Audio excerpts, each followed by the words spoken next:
நம்மை எல்லாம் ஆற்றோனா துயரத்தில் ஆழ்த்திவிட்டு வங்கக் கடலோரம் சந்தன பழையிலே உறங்கிக் கொண்டிருக்கின்ற நான் தினம் தினம் வணங்கும் மனித தெய்வம், இதய தெய்வம், புரட்சி தலைவி அம்மா அவர்கள் உறங்குகின்ற திசை நோக்கி வணக்கத்தை தெரிவித்து இன்றைக்கு கழகத்தினுடைய பொதுச் செயலாளர், சட்டமன்ற எதிர்கட்சி தலைவர், முன்னாள் முதலமைச்சர் ஐயா எடப்பாடியார் அவர்களின் ஆணைக்கிணங்க கிருஷ்ணகிரி மேற்கு மாவட்ட அண்ணா தொழிற்சங்கத்தின் சார்பிலே நடைபெற்றுக் கொண்டிருக்கின்ற இந்த மேதின மாபெரும் பொதுக்கூட்டம் மற்றும் நலத்திட்ட உதவிகள் வழங்கும் விழாவிற்கு தலைமை பொறுப்பை ஏற்றிருக்கின்ற மேற்கு மாவட்ட அண்ணா தொழிற்சங்கத்தினுடைய செயலாளர் அன்பு சகோதரர் JM சீனிவாசன் அவர்களே, வரவேற்புரையாற்றி இருக்கின்ற அண்ணா தொழிற்சங்கத்தினுடைய பகுதி செயலாளர் M பிரகாஷ் அவர்களே, வருகை தந்திருக்கின்ற கிருஷ்ணகிரி மேற்கு மாவட்ட கழகத்தினுடைய நிர்வாகிகளே, உங்கள் அத்தனை பேருக்கும் என்னுடைய மாலை வணக்கத்தை தெரிவித்து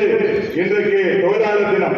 இன்றைய தொழிலாளர் தினம் உலக தொழிலாளர்களே ஒன்றுபடுங்கள் என்று பொது உடைமை தோழர்கள் குரல் எழுப்பி மிகப்பெரிய போராட்டம் நடத்தியதன் விளைவாக தான் உலகெங்கும் உழைப்பாளர்களுக்கு 8 மணி நேர வேலை என்பது உறுதிப்பாடானது.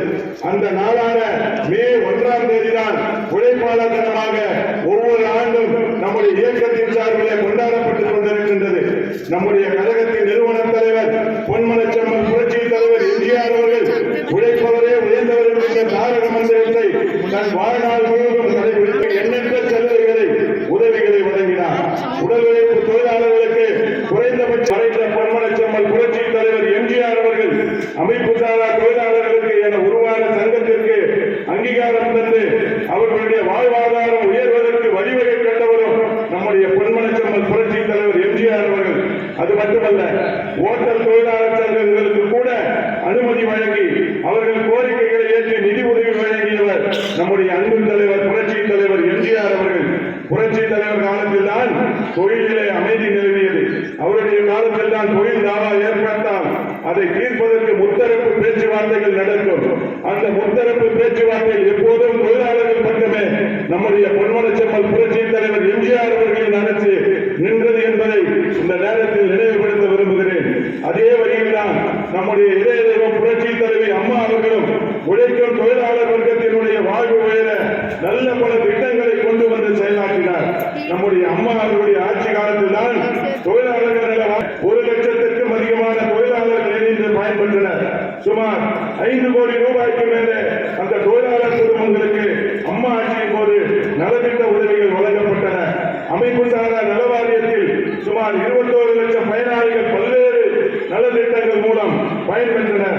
அவர்களுக்கு சுமார் 535 கோடி அளவிற்கு உதவித்தொகைகளை மாண்புமிகு புரட்சி தலைவி அம்மா அவர்கள்தான் வழங்கினார்கள் என்பதை இந்த நேரத்திலே நினைவுபடுத்த விரும்புகிறேன்.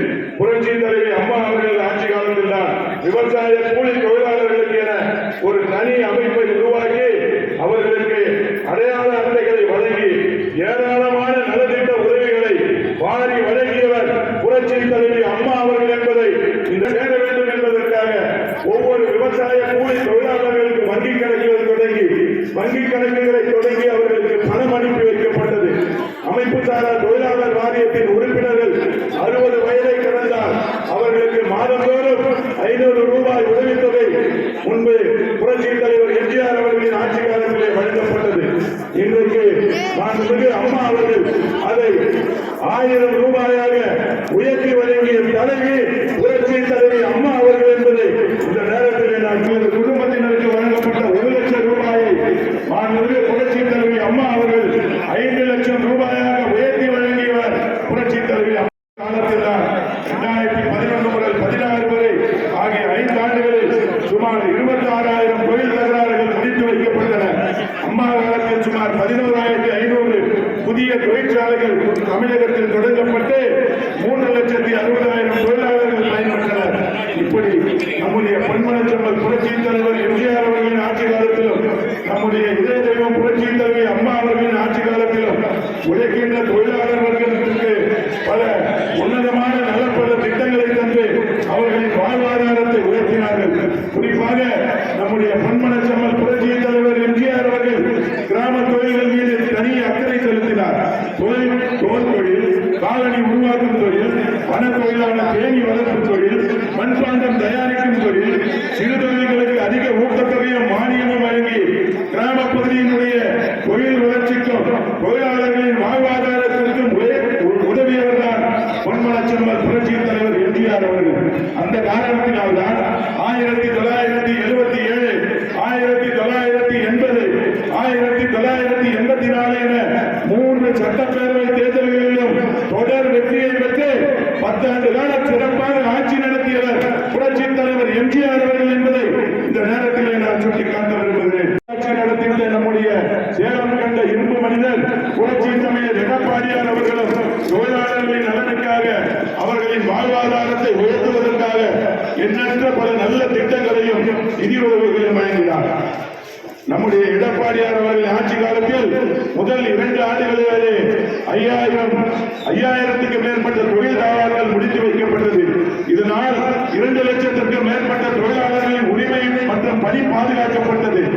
ஆனால் எடப்பாடியார் ஆட்சி காலத்தில் சுமார் 2 ஆண்டுகளில் மட்டுமே அமைப்பு சாராத 17 நல வாரியங்களில் சுமார் 24,000 தொழிலாளர்கள் 2,04,00,000 ரூபாய் மதிப்பிலான நலத்திட்ட உதவிகளை பெற்றார்கள்.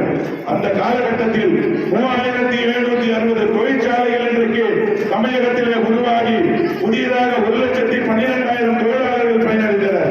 தொழிலாளர்களுக்கு பாதுகாப்பு பயிற்சி, பட்டாசு தொழிலாளர்களுக்கு சிறப்பு பயிற்சி மையம், கட்டுமான தொழிலாளர்களுக்கு பாதுகாப்பு உபகரணங்கள் வழங்குதல் என்று உழைக்கும் தொழிலாளர் வர்க்கத்தின் உயர்வுக்காகவும் உரிமைக்காகவும் அவர்களின் பாதுகாப்பாகவும் பாடுபட்டவர்தான் நம்முடைய புரட்சி தமிழர் ஐயா எடப்பாடியார் அவர்கள் என்பதை இந்த நேரத்திலே சுட்டிக்காட்டி, இப்படி நம்முடைய கழகம் தொழிலாளர்களின் தோழனாக அவர்களுக்கு எப்போதும் என்றும் துணை நிற்கின்றது என்பதெல்லாம் கழக ஆட்சி நடைபெறுகிறதோ அப்போதெல்லாம் தொழிலாளர் வர்க்கம் சாதாரண சாமானிய தொழிலாளர்கள், கூலி வேலை செய்வோர், சுமை தூக்குவோர், பாரவண்டி இழுப்போர் என்று எல்லா தொழிலாளர்களுக்கும் பல்வேறு நல வாரியங்களை அமைத்து அதன் மூலம் அவர்களுக்கும் அவர்கள் குடும்பத்தினருக்கும் நலத்திட்ட உதவிகளை வழங்கியதே நம்முடைய கழக அரசு. 2026ஆம் ஆண்டில் மீண்டும் தமிழகத்தினுடைய முதலமைச்சராக அண்ணன் புரட்சி தமிழர் எடப்பாடியார் தலைமையில் கழக ஆட்சி உருவானார். நிச்சயம் தொழிலாளர் வர்க்கத்தில் உள்ள அனைத்து கோரிக்கைகளும் நிறைவேற்றப்பட்டு அவர்களின் வாழ்வாதாரத்தை உயர்த்துகிற பணியில் கழக அரசு, புரட்சி தலைவரின் அரசு, புரட்சி தலைவர் அம்மாவின் அரசு, அண்ணன் எடப்பாடியார் அவர்களின் அரசு ஈடுபடும் என்பதை இந்த மே தின கூட்டத்தின் மூலமாக தெரிவித்துக் கொள்கிறேன். திராவிட முன்னேற்ற கழகம் என்றைக்கும் தொழிலாளர் விரோத போக்கான அரசாக இன்றைக்கு செயல்பட்டுக் கொண்டிருக்கின்றது. எல்லா தரப்பினரும் இன்றைக்கு தமிழகத்தை பார்த்தார். எல்லா தரப்பு தொழிலாளர்களும் போராட்ட களத்திற்கு வந்துவிட்டார்கள். அரசு ஊழியர்கள், ஆசிரியர்கள், மருத்துவர்கள், செவிலியர்கள், போக்குவரத்து ஊழியர்கள், மின்சார வார ஊழியர்கள், துப்புரவு தொழிலாளர்கள், பகுதி நேர ஆசிரியர்கள் எல்லாவற்றையும் தாண்டி இன்றைக்கு விவசாய பெருமக்களும் இன்றைக்கு விடியா திமுக அரசினுடைய பொம்மை முதலமைச்சராக இருக்கின்ற ஸ்டாலின் அரசுக்கு எதிராக போராட தொடங்கிவிட்டனர். ஆட்சி மாற்றம் நிச்சயம் என்பதை எல்லோரும் இன்றைக்கு உணர தொடங்கிவிட்டார்கள். கழக அரசு பொன்மனச்செம்மல் புரட்சி தலைவர் காலம் தொட்டு 30 ஆண்டுகளுக்கு மேலாக இந்த மண்ணிலே நல்லாட்சியை தந்தது. 7 முறை தமிழகத்திலே ஆட்சி கட்சியாக இருந்த நம்முடைய கழகம் 2026 8வது முறையாக நம்முடைய அண்ணன் ஐயா எடப்பாடியார் அவர்களின் தலைமையில் தமிழகத்திலே புரட்சி தலைவி அம்மா அவர்களுடைய ஆட்சி மலரும். அதற்கான பணிகளை நாம் இப்போதிருந்து தொடங்க வேண்டும் என்று உங்களை பாதம் தொட்டு கேட்டு